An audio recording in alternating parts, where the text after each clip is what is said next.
Assalamualaikum warahmatullahi wabarakatuh. Bagaimana kabar kalian hari ini? Semoga dalam keadaan sehat ya. Di video ini kita akan mereview atau mengulang kembali, mengingat-ingat kembali materi yang sudah kalian pelajari di minggu-minggu sebelumnya, yaitu tentang operasi hitung pecahan. Operasi hitung apa yang akan kita bahas di video ini? Yang pertama yaitu tentang penjumlahan. Diharapkan setelah kalian mempelajari materi penjumlahan ini, kalian dapat menjelaskan dan melakukan penjumlahan dua pecahan dengan penyebut berbeda. Terus yang kedua yaitu tentang pengurangan. Masih sama seperti yang penjumlahan, kalian diharapkan dapat menjelaskan dan melakukan pengurangan dua pecahan dengan penyebut yang berbeda. Terus untuk yang ketiga yaitu tentang perkalian. Setelah kalian belajar mengenai materi perkalian ini, diharapkan kalian dapat menjelaskan dan melakukan perkalian pecahan dan desimal. Terus yang terakhir yaitu materi tentang pembagian. Diharapkan kalian nantinya dapat menjelaskan dan melakukan pembagian pecahan dan desimal. Kita langsung bahas materi yang pertama yaitu operasi penjumlahan. Kalian kemarin sudah belajar, kita hanya mengulas sedikit-sedikit saja. Untuk materi penjumlahan ada dua cara untuk pengerjaannya ya. Tetapi kunci yang paling utama yang harus kita ingat-ingat yaitu samakan penyebutnya.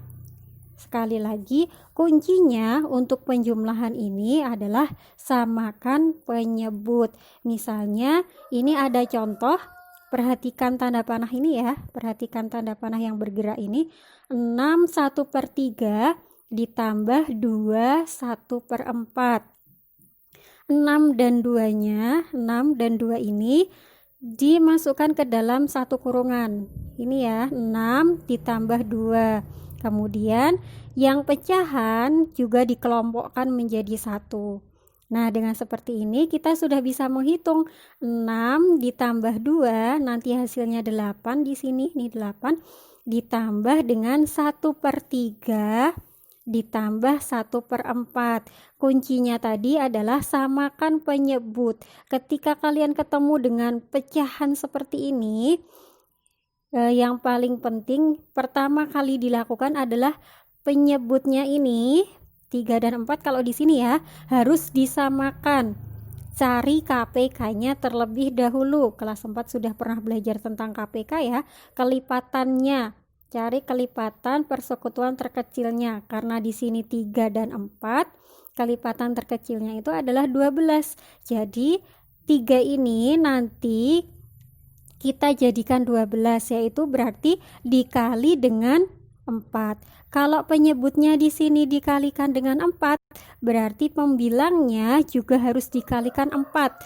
Di sini 1 dikali 4, berarti hasilnya adalah 4. Terus yang 1/4 kita kerjakan. Tadi mau kita jadikan 12 ya. Di sini sudah ada 4, berarti harus dikalikan dengan 3. 4 kali 3 hasilnya adalah 12. Terus pembilangnya juga kita kalikan dengan 3. 1 dikali 3 hasilnya adalah 3. Nah, karena ini penyebutnya sudah sama, kita bisa mengoperasikan, kita bisa menjumlahkan. Nah, 8-nya masih tetap, kita jumlahkan. 4 ditambah 3 hasilnya adalah 7. Diingat-ingat ya, di sini kuncinya adalah samakan penyebut. Kalau untuk penjumlahan penyebutnya tidak sama, itu tidak bisa dioperasikan. Hasilnya adalah 8 7/12. Selanjutnya kita coba untuk cara yang kedua. Contoh soalnya masih sama, 6 1/3 ditambah dengan 2 1/4. Caranya seperti apa? Untuk yang cara yang kedua, misalnya ini ada 6 1/3 sama dengan kita ubah dulu menjadi pecahan biasa. 6 dikali 3 ditambah 1. 6 dikali 3 itu hasilnya 18 ditambah 1, hasilnya adalah 19 per 3. Terus yang kedua juga sama, 2 1/4-nya kita ubah dulu menjadi pecahan biasa. 2 dikali 4 hasilnya adalah 8 ditambah dengan 1 hasilnya adalah 9/4. Baru kita masukkan ke sini. Nah, ini hasilnya. Tadi yang 61/3 ini hasilnya 19/3. Yang 21/4 hasilnya adalah 9/4. Kuncinya masih sama seperti yang tadi, samakan penyebut. Karena ini penjumlahan, penyebutnya masih belum sama, kita samakan dulu. Cari KPK-nya. Ini ada 3 dan sebelah sini ada 4. Kita ubah, kita buat jadi 12. 3 biar jadi 12 dikalikan 4. 19-nya juga dikalikan 4. 19 dikali 4 hasilnya adalah 76. Terus yang sebelah sini 4 biar jadi 12 dikalikan berapa? Dikalikan 3. Karena penyebutnya dikalikan 3, pembilangnya juga harus dikalikan dengan 3. 9 kali 3 hasilnya adalah 27. Nah, karena penyebutnya sudah sama, kita bisa jumlahkan. Diingat-ingat, yang dijumlahkan yang pembilangnya saja ya, penyebutnya tidak usah. Untuk penjumlahan, yang dijumlahkan itu yang pembilangnya saja atau yang atas ini. Kemudian kita jumlahkan. 76 ditambah dengan 27 hasilnya adalah 103. Masih per 12. Kita ubah 103/12 ini menjadi pecahan campuran. Caranya gimana? Caranya menggunakan pembagian bersusun atau porogapit seperti ini. 103 dibagi 12 hasilnya berapa? Nah, caranya 12 dikalikan berapa yang hasilnya mendekati 103. Nah, di sini 8 ya. 12 dikali 8 hasilnya adalah 98. Terus dikurangi 103 dikurangi 98 itu hasilnya adalah 7. Nah, cara menuliskannya, hasil yang atas ini sisa per 12. Jadi 8, 7 per 12. Seperti itu ya untuk penjumlahan. Kemudian bagaimana nanti kalau soalnya bukan pecahan campuran seperti ini, misalnya ternyata ada pecahan desimal, ya semuanya harus diubah menjadi pecahan biasa dulu. Misalnya nanti ada pecahan desimal 8,75, jadikan pecahan biasa dulu 875/100 seperti itu. Terus misalnya nanti kalau ada bentuk persen, kita ubah juga ke dalam bentuk pecahan biasa. 14% misalnya, kita jadikan 14/100. Sekali lagi, kalau misalnya ternyata nanti soalnya bukan pecahan biasa atau pecahan campuran seperti ini, semuanya harus diubah dulu ke dalam bentuk pecahan biasa. Seperti itu. Untuk selanjutnya yaitu operasi pengurangan. Untuk operasi pengurangan, caranya juga masih ada 2, sama seperti dengan yang penjumlahan tadi. Masih sama seperti itu, dan kuncinya juga masih sama, yaitu samakan penyebutnya. Misalnya itu contoh soalnya masih sama seperti itu ya. Yang cara pertama itu 6-nya dikurangi 2 terlebih dahulu, baru pecahannya dihitung. Kemudian kuncinya masih sama, yaitu samakan penyebutnya. Terus untuk yang sebelah kanan, contoh yang sebelah kanan ini masing-masing pecahan campuran ini diubah menjadi pecahan biasa dulu, baru disamakan penyebutnya. Itu untuk penjumlahan dan pengurangan caranya masih sama, samakan penyebutnya, kuncinya di situ. Ini cara untuk mengubah menjadi pecahan biasa. Terus kalau nanti misalnya soalnya dalam bentuk pecahan desimal, kita ubah dulu juga ke dalam pecahan biasa. Kalau nanti dalam bentuk persen, juga ubah ke dalam pecahan biasa, seperti itu. Ya, itu ya kuncinya, samakan penyebut. Dan misalnya nanti soalnya bukan pecahan biasa, ubah dulu ke dalam bentuk pecahan biasa. Selanjutnya untuk operasi perkalian, caranya langsung dikalikan, kuncinya itu langsung dikalikan. Terus yang kedua, kalau misalnya nanti di soal itu bukan pecahan biasa, ubah dalam bentuk pecahan biasa terlebih dahulu.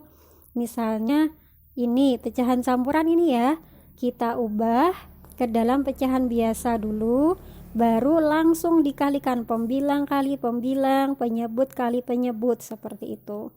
Ini setelah dihitung 11 kali 5 itu hasilnya adalah 55, dan 7 dikalikan 2 hasilnya adalah 14. Nah ini misalnya nanti soalnya bukan pecahan campuran atau bukan pecahan biasa, contohnya pecahan desimal, kita ubah dulu ke dalam bentuk pecahan biasa terlebih dahulu. Kalau misalnya nanti dalam bentuk persen, juga kita harus ubah dulu ke dalam bentuk pecahan biasa. Nah, misalnya kalau tadi kan udah dalam bentuk pecahan biasa dikalikan pecahan biasa gitu ya, karena tadi sudah kita ubah menjadi pecahan biasa semua. Nah, bagaimana kalau nanti ternyata pecahan desimal dengan pecahan desimal? Nah, caranya langsung saja kita kalikan seperti kita mengalikan bilangan-bilangan cacah yang sudah kita pelajari sebelum-sebelumnya. Misalnya di sini 21,5 dikalikan dengan 2,4. Komanya kita abaikan dulu. Jadi kita tulis 215 dikalikan dengan 24. Sama seperti kita mengalihkan cara bersusun pendek itu ya, caranya masih sama seperti itu. Hasilnya adalah 5160. Nah, setelah sampai sini kita lihat lagi komanya. Di bilangan yang pertama ini hanya ada satu angka di belakang koma. Kemudian bilangan yang kedua juga satu angka di belakang koma. Jadi 5160-nya ini kita urutkan dari belakang komanya. Berarti kita sudah punya dua angka di belakang koma ya. Karena dari bilangan yang pertama cuma satu, bilangan kedua juga cuma satu. Jadi kita punya dua angka di belakang koma. Hasilnya 51,60. Seperti itu untuk perkalian. Selanjutnya untuk operasi pembagian, caranya kali balik. Caranya sekali lagi untuk operasi pembagian yaitu kali balik. Kali balik itu maksudnya gimana? Kalau nanti ada operasi pembagian seperti ini pembagian ya. Yang perlu kita ingat, kita ubah dulu menjadi pecahan biasa. Semua bentuk pecahan apapun diubah dulu menjadi pecahan biasa dulu terlebih, seperti ini. Ini kan udah ada pembagian, ini sudah kita buat menjadi pecahan biasa. Yang sebelah kanan juga sudah kita ubah menjadi pecahan biasa. Tandanya di sini masih pembagian. Kuncinya tadi adalah kali balik. Pembagiannya kita ubah menjadi kali, terus yang sebelah kanan kita balik. Sekali lagi pembagiannya diubah menjadi kali, dan bilangan yang sebelah kanan, pecahannya yang sebelah kanan ini dibalik. Jadi ini jadi kali, 5/2 dibalik jadi 2/5. Nah, setelah ini dalam bentuk perkalian, langsung dikalikan seperti cara mengalikan yang sebelumnya tadi. 11 kali 2 hasilnya adalah 22. 7 kali 5 hasilnya adalah 35. Seperti itu. Kalau misalnya nanti ada bentuk pecahan desimal atau persen, tetap harus kita ubah dulu menjadi bentuk pecahan biasa. Nah, misalnya kalau tadi di perkalian gimana cara mengalihkan desimal dengan desimal. Nah, di pembagian juga ada. Misalnya nanti kalian ketemu soal yang desimal dibagi dengan desimal gitu. Caranya gimana? Tetap harus kita ubah menjadi pecahan biasa. Kalau di perkalian tadi bisa kita langsung kalikan ya, dengan komanya tidak dianggap, tetapi untuk di pembagian harus kita ubah dulu menjadi pecahan biasa dulu. Terus gunakan kunci di pembagian, yaitu kali balik. Pembagiannya diubah menjadi perkalian. Yang sebelah kanan, bilang yang sebelah kanan kita balik. Pembagiannya jadi kali. Ini 24/10 dibalik jadi 10/24. Selanjutnya langsung kita kalikan 215 dikali 10. 10 dikali dengan 24. Begitu. Terus untuk yang penerapannya dalam kehidupan sehari-hari, untuk penjumlahan kalian sudah banyak yang tahu ya. Untuk misalnya kalau di kehidupan sehari-hari itu penjumlahan itu seperti apa gitu. Misalnya ibu membeli beberapa bahan makanan, misalnya ibu membeli telur 3/4 kilo, kemudian membeli tepung terigu 1 kilo, berapa jumlah seluruh belanjaan ibu. Seperti itu contohnya dalam kehidupan sehari-hari. Kemudian untuk yang pengurangan, itu biasanya kalau di soal cerita bunyinya berapakah sisa, berapakah selisih, seperti itu. Selanjutnya untuk yang perkalian, misalnya ayah mempunyai 3/4 karung beras, masing-masing karung beras berisi 5 ton, misalnya seperti itu. Berapakah berat seluruhnya? Nah, untuk pembagian ini yang terakhir. Untuk pembagian, misal contohnya ibu mempunyai persediaan makanan, kemudian mau dibagi-bagikan, seperti itu. Untuk contoh dalam kehidupan sehari-hari. Mungkin untuk di video ini itu saja. Semoga kalian paham, atau kalian juga bisa baca-baca kembali, dipahami kembali dari bukunya atau dari video-video ini.